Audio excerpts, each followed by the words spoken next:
एगो लईकी मिले झमकौला से हुई।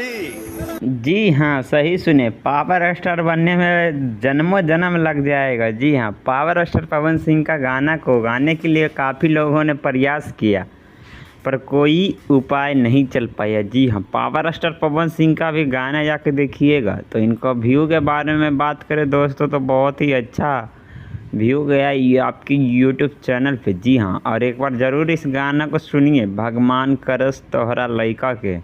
कहीं ना कहीं पावर स्टार पवन सिंह का फिर से एक नया सॉन्ग आने वाला है। अगर आप लोग भी नए नए गाने का अपडेट के लिए जानना चाहते हैं तो हमारे यूट्यूब चैनल को ज़रूर एक बार सब्सक्राइब करिए और इसी तरह blasted song power star Pawan Singh का और इनके खबरों का मैं आप लोगों से बातचीत करते रहूँगा। जी हाँ, कहीं ना कहीं पवन सिंह को ये गाना कैसा लगा कमेंट करके ज़रूर बताइए। मिलते हैं एक और वीडियो में, जब तक के लिए धन्यवाद भैया लोग। और पवन सिंह के फैन है तो दिल से एगो लाइक कर दीजिए। जी हाँ।